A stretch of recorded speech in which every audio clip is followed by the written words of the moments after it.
Have you ever considered the journey of the food you eat? Let's trace the path of a very common ingredient, corn. Today, a vast majority of the corn grown in the United States starts its life as a genetically modified organism, or GMO. These seeds are specifically engineered for a single powerful purpose: to withstand the application of a potent weed killer called glyphosate. This allows farmers to spray their entire fields, eliminating weeds without harming the valuable corn crop. It's a system designed for efficiency and high yields, fundamentally changing how this staple grain is cultivated across millions of acres of American farmland. The chemical at the center of this agricultural revolution, glyphosate, has a simple but impactful structure. Scientists create it by taking a common amino acid, glycine, and adding a phosphate group to it. This modification turns it into an effective herbicide, commercially known as Roundup. As the genetically modified corn plants grow, they're routinely doused with this chemical. While the weeds wither and die, the resilient corn absorbs the glyphosate.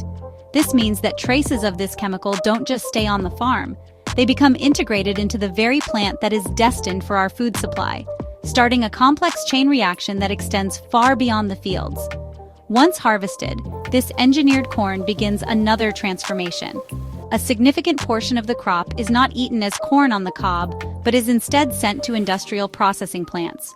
Here, it undergoes a complex series of steps to become high fructose corn syrup, or HFCS. This intensely sweet, inexpensive liquid has become a cornerstone of the modern food industry. You can find it in an astonishing number of products on grocery store shelves, from sodas and juices to cereals, yogurts, salad dressings, and even bread. It's estimated that HFCS is present in around 85% of processed foods available in the United States today.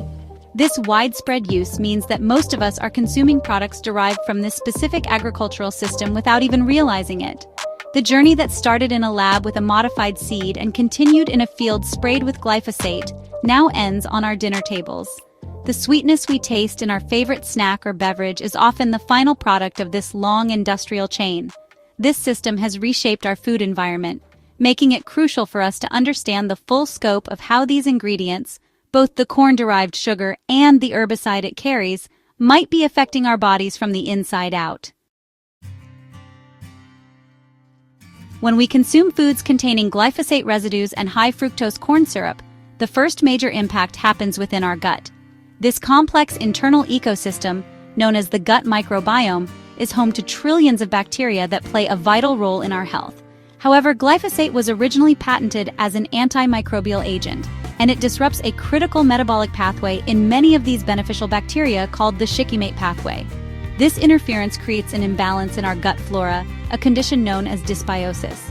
Essentially, the helpful bacteria are weakened, allowing less beneficial or even harmful microbes to thrive, fundamentally altering our internal environment. The consequences of this microbial imbalance are significant. Our gut bacteria are responsible for manufacturing certain essential nutrients that our own bodies cannot produce. Specifically, the shikimate pathway is necessary for creating 3 vital aromatic amino acids. Media group, chemical structure, models of phenylalanine, tyrosine, tryptophan, amino acid molecular diagrams, lab showing synthesis of amino acids at its stalk, distribute equally, phenylalanine, tyrosine, and tryptophan. When this pathway is blocked by glyphosate, the production of these crucial building blocks grinds to a halt. We rely on a healthy gut microbiome to supply us with these amino acids, and when that supply is cut off, it creates a critical shortage throughout the body. This is a foundational problem that sets the stage for a host of downstream health issues.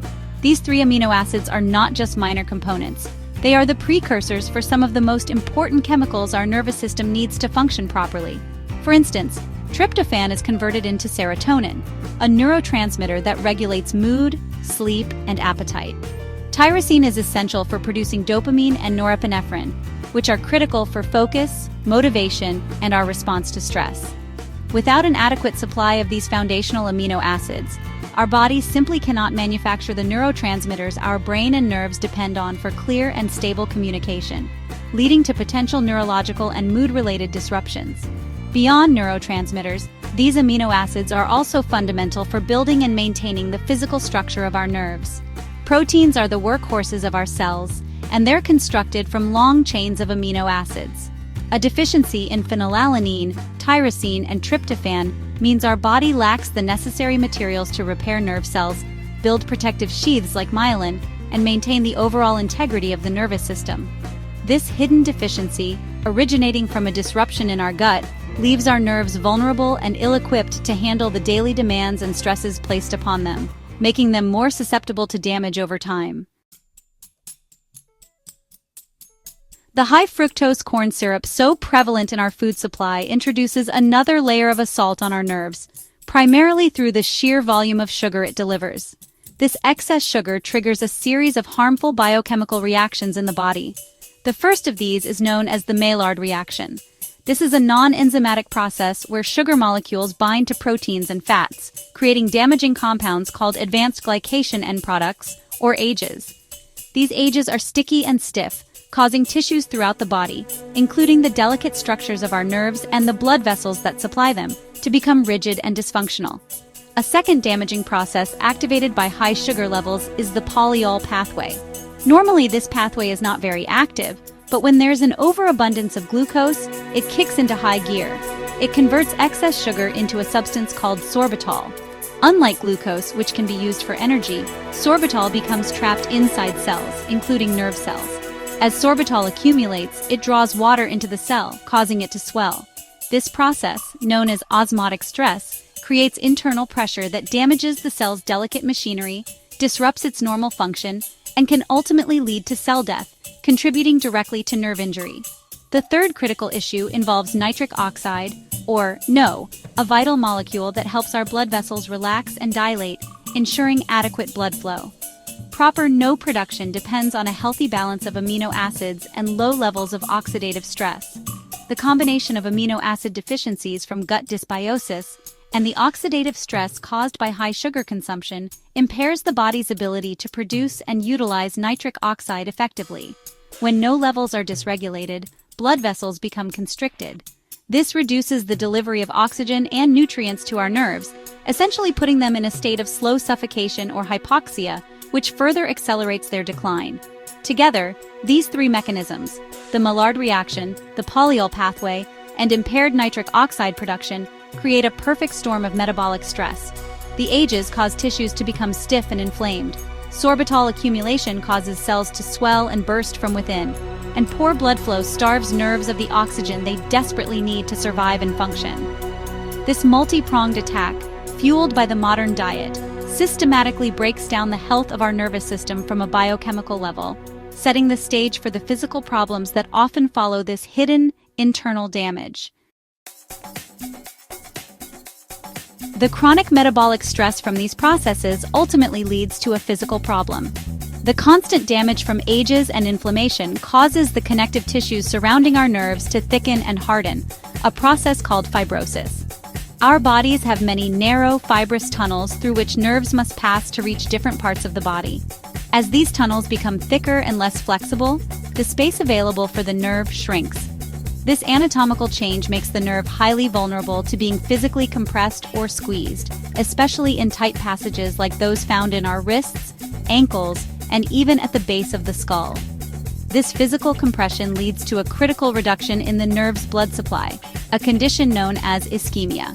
A nerve is a living tissue that requires a constant flow of oxygen and nutrients to survive and transmit signals effectively.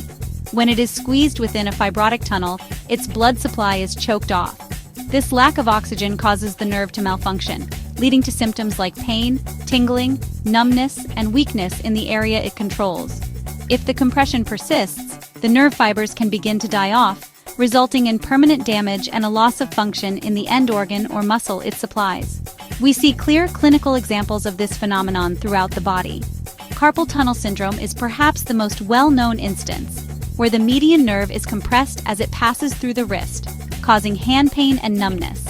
A similar condition, tarsal tunnel syndrome, occurs when the posterior tibial nerve is compressed at the ankle, leading to foot problems. These conditions are often seen as purely mechanical issues, but they can be driven by the underlying metabolic dysfunction that makes the nerves and surrounding tissues unhealthy and prone to compression in the first place. This process can even affect the crucial nerves that exit the skull.